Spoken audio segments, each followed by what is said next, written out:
ॐ भूर्भुवः स्वः तत्सवितुर्वरेण्यं भर्गो देवस्य धीमहि धियो यो नः प्रचोदयात् ॐ शान्ति शान्ति शान्तिः. Dear friends, I am going to give you a very good video on Aham and Aham Vritti. Aham Vritti means ego.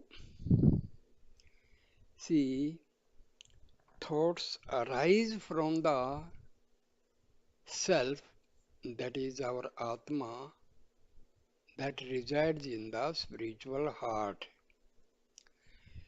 These thoughts, when carry on arising continuously, they constitute the mind. And the basic thought, that is, I am the body thought, this basic I thought is called ego. And this basic thought, that is the I am the body, which give rise to the other thoughts. First thought which arise from our Atma is the Aham Virti, or the I am the body thought. Rest all other thoughts follow the I am the body thought, or the basic thought, or ego. So dear friends, source for the mind, source for the intellect, and source for the ego, or to sum up, source of mind and all its modifications is our Atma, which resides in the spiritual heart. This you have to remember. So Aham Vyakti is the I am the body thought, basic thought, and this gives rise to other thoughts. If there is no basic thought, there will not be any other thought. If there is no basic thought, means ego is dead, mind is dead, and you are a self-realized person. Now, let us see how this question answer session with Maharishi. Devotees putting the question to Bhagwan Sri Ramana Maharishi, and Maharishi replies and dispels their misconceptions and misunderstanding about the mind, ego, intellect, and all the modifications of mind. So I start the video. Devotee puts the question: how can any inquiry initiated by the ego reveal its own unreality? Maharishi: the ego's phenomenal existence is transcended when you dive into the source wherefrom rises the Ahamvirti. Devotee: but is not the Ahamvirti only one of the three forms in which the ego manifests itself? Yoga Vasishtha and other ancient texts describe the ego as having a threefold form. Maharishi: it is so. The ego is described as having three bodies: the gross, the subtle, and the causal. But that is only for the purpose of analytical exposition. If the method of inquiry were to depend on the ego's form, you may take it that any inquiry would become altogether impossible, because the form the ego may assume are legion. Therefore, for purpose of jnana vichara, you have to proceed on the basis that the ego has but one form, namely that of aham verti, devotee. But it may prove inadequate for realizing jnana. Maharishi, self-inquiry by following the clue of aham verti is just like the dog tracing its master by his scent. The master may be at some distant, unknown place, but that does not at all stand in the way of the dog tracing him. The master's scent is an infallible clue for the animal and nothing else, such as the dress he wears or his build and stature, etc. counts. The dog holds on to that scent undistractedly while searching for him, and finally it succeeds in tracing him. Devotee, the question still remains the question still remains why the quest for the source of aham virti as distinguished from other virtis should be considered the direct means to self-realization. See, remember, virti means thoughts, vicharas. Maharshi, the word aham is itself very suggestive. The two letters of the word, namely A and H, ha, are the first and the last letters of the Sanskrit alphabet. The suggestion intended to be conveyed by the word is that it comprises all. How?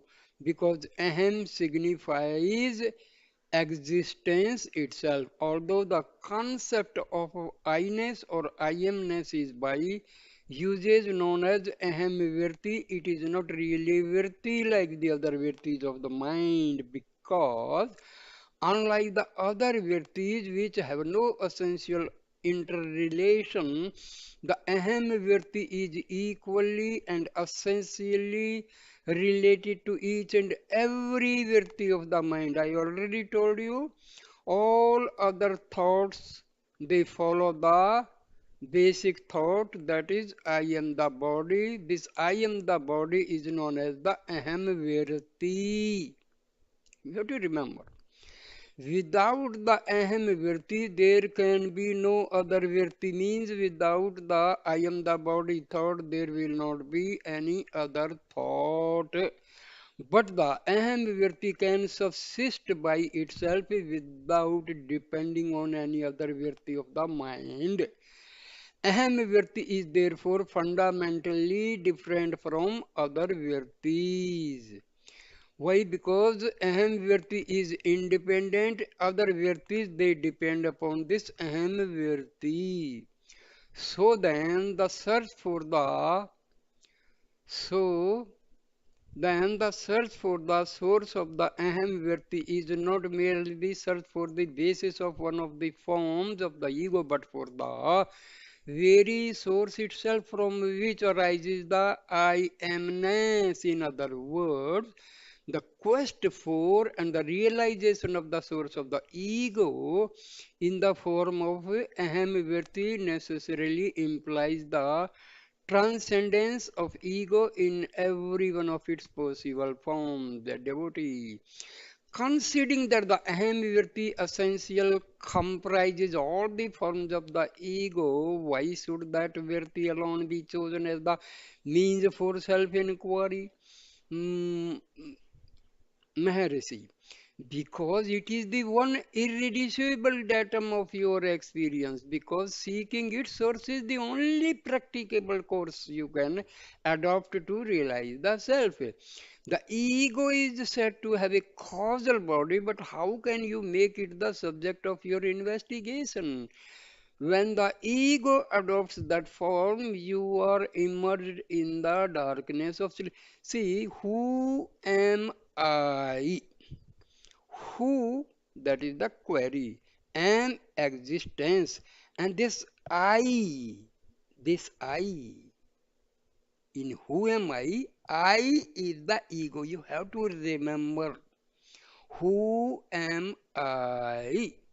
who query am existence. I is the ego. This I is the false self. This I is the basic thought.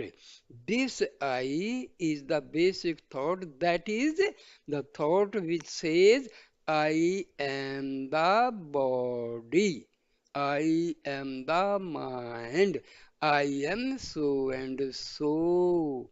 So, this basic thought is ego. You have to remember. Devotee, but it is not the ego in its subtle and causal forms too, intangible, to be tackled through the inquiry into the source of ahamvirti, conducted while the mind is awake.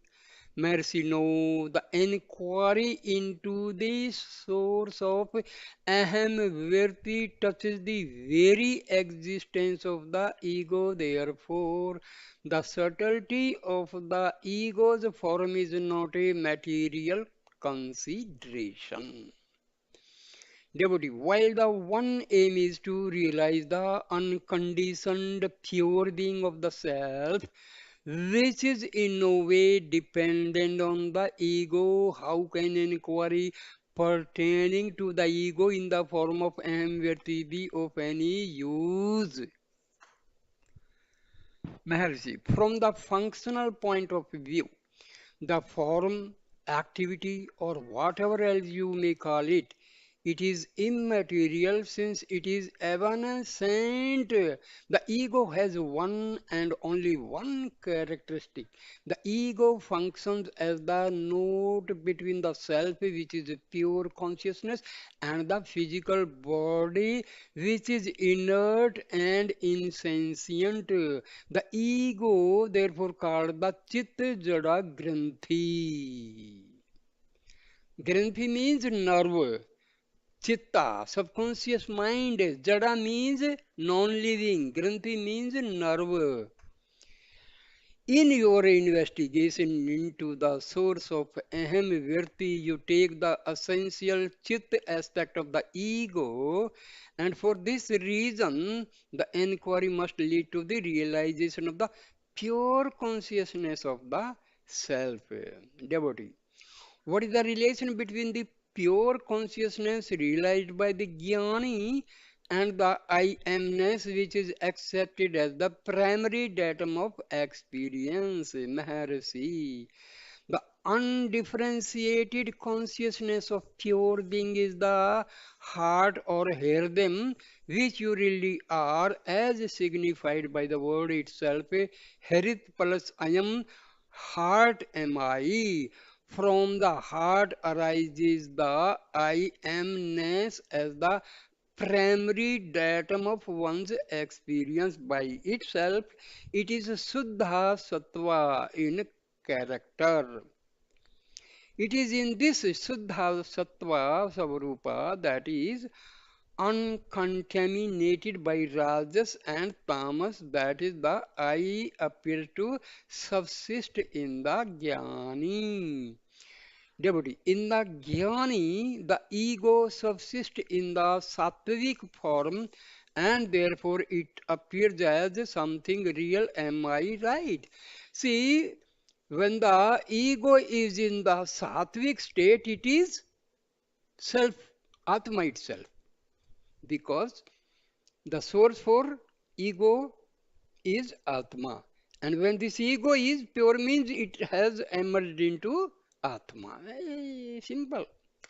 Maharshi, no. The existence of the ego in any form, either in the jnani or ajnani, is itself an appearance. But to the ajnani who is deluded into thinking that the waking state and the world are real, the ego also appears to be real. Since he sees the jnani act like other individuals, he feels constrained to posit some notion of individuality with reference to the jnani also. Devotee, how then does the aham virti function in the jnani? Maharshi, it does not function in him at all. The Jnani's Laksha aim is the heart itself, because he is one and identical with that undifferentiated pure consciousness referred to by the Upanishads as the Prajna. Prajna is verily Brahma, the absolute, and there is no Brahma other than Prajna. Devotee, how then does ignorance of this one and only reality unhappily arise in the case of Agyani? Mercy. The Agyani sees only the mind, which is a mere reflection of the light of pure consciousness arising from the heart. Of the heart itself he is ignorant. Why? Because his mind is extraverted and has never sought its source. The root cause of the ignorance is because our mind is always directed outwardly.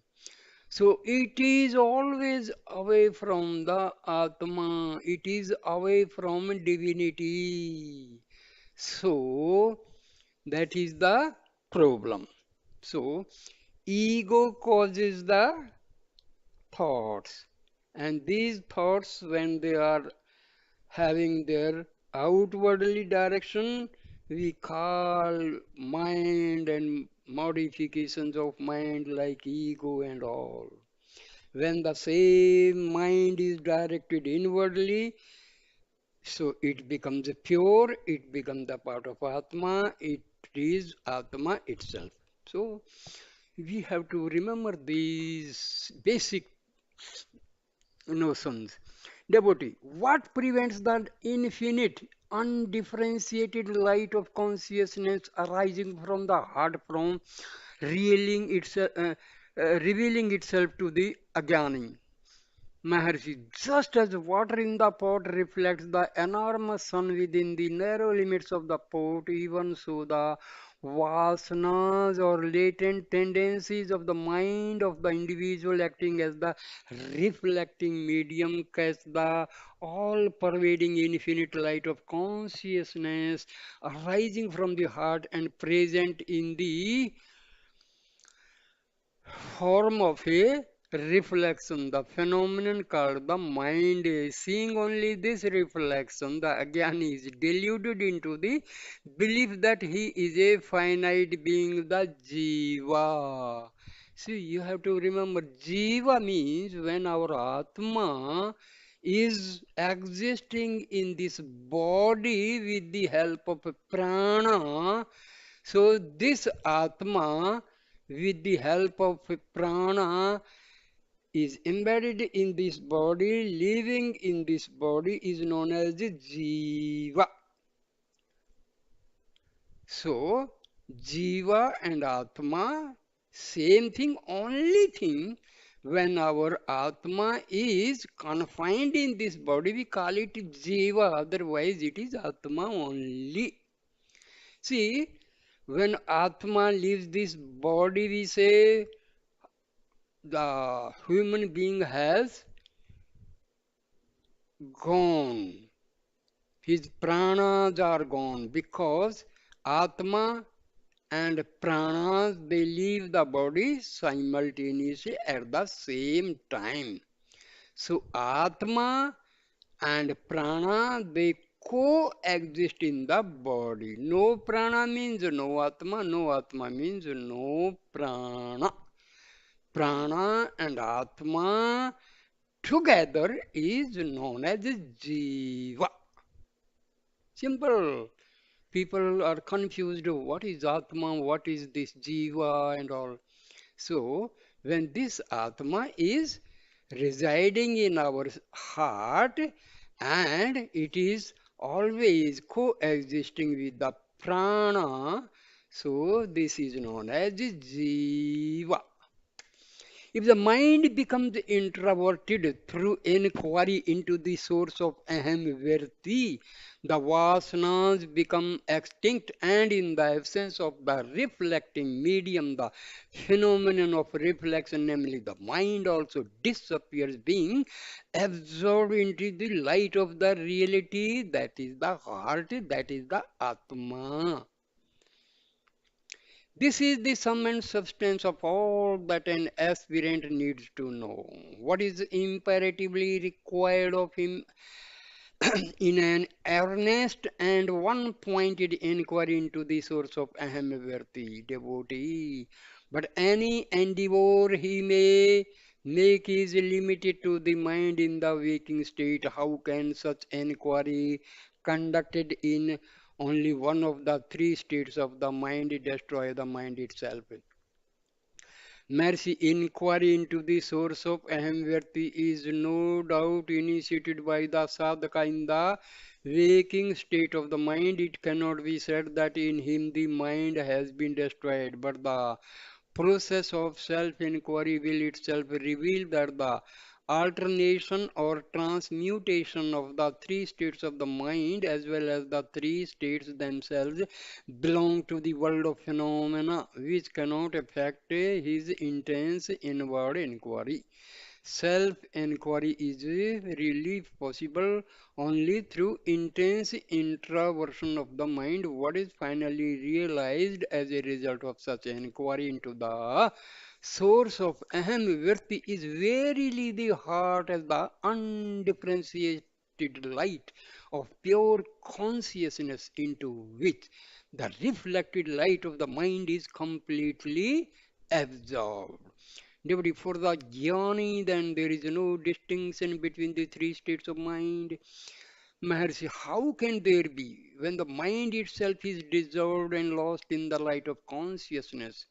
For the jnani, all the three states are equally unreal, but the ajnani is unable to comprehend this because for him the standard of reality is the waking state, whereas for the jnani the standard of reality is reality itself. This reality of pure consciousness is eternal by its nature and therefore subsists equally during what you call waking, dreaming, and sleep. To him who is one with that reality, there is neither the mind nor its three states, and therefore neither introversion nor extraversion. His is the ever waking state because he is awake to the eternal self. His is the ever dreaming state because to him the world is no better than a repeatedly presented phenomenon of dream. His is the ever sleeping state because he is at all times without the body am I consciousness. Devotee. Should I then consider Sri Bhagwan as talking to me in a waking, dreaming, sleeping state? Maharshi, because your conscious experience is now limited to the duration of the extraversion of the mind, you call the present moment the waking state, whereas all the while your mind has been asleep to the self, and therefore you are now really fast asleep. Devotee, to me, sleep is a mere blankness. Maharshi, that is so because your waking state is a mere effervescence of the restless mind. What I mean by blankness is that I am hardly aware of anything in my sleep. It is for me the same as non existence. Mercy, but you did exist during sleep. If I did, I was not aware of it. Mercy, you do not mean to say in all seriousness you ceased to exist during your sleep. Laughing. If you went to sleep as Mr. X, did you get up from it as Mr. Y? Devotee, I know my identity perhaps by an act of memory. Maharshi, granting that, how is it possible unless there is continuity of awareness? Devotee, but I was unaware of that awareness. Maharshi, no, who says you are unaware in sleep? It is your mind. But there was no mind in your sleep. Of what value is the testimony of the mind about your existence or experience during sleep? Seeking the testimony of the mind to disapprove your existence or awareness during sleep is just like calling your son's evidence to disapprove your birth. Do you remember I told you once previously that existence and awareness are not two different things but one and the same? Well, if for any reason you feel constant to admit the fact that you existed in sleep, be sure you were also aware of that existence. What you were really unaware of in sleep is your bodily existence. You are confounding this bodily awareness with the true awareness of the self, which is eternal. Prajna, which is the source of I amness, ever subsists unaffected by the three transitory states of mind, thus enabling him to retain your identity unimpaired. Prajna is also beyond the three states because it can subsist without them and in spite of them. It is that reality that you should seek during your so-called waking state by tracing the Ahamvyarti to its source. Intense practice in this inquiry will reveal that the mind and its three states are unreal, that you are the eternal, infinite consciousness of pure being, the self or the heart. So here I end this very very important video. Thank you my dear friends for watching and listening this wonderful video. Please subscribe my channel, like, comment and share the video. Thank you so much for your patience. Namaste.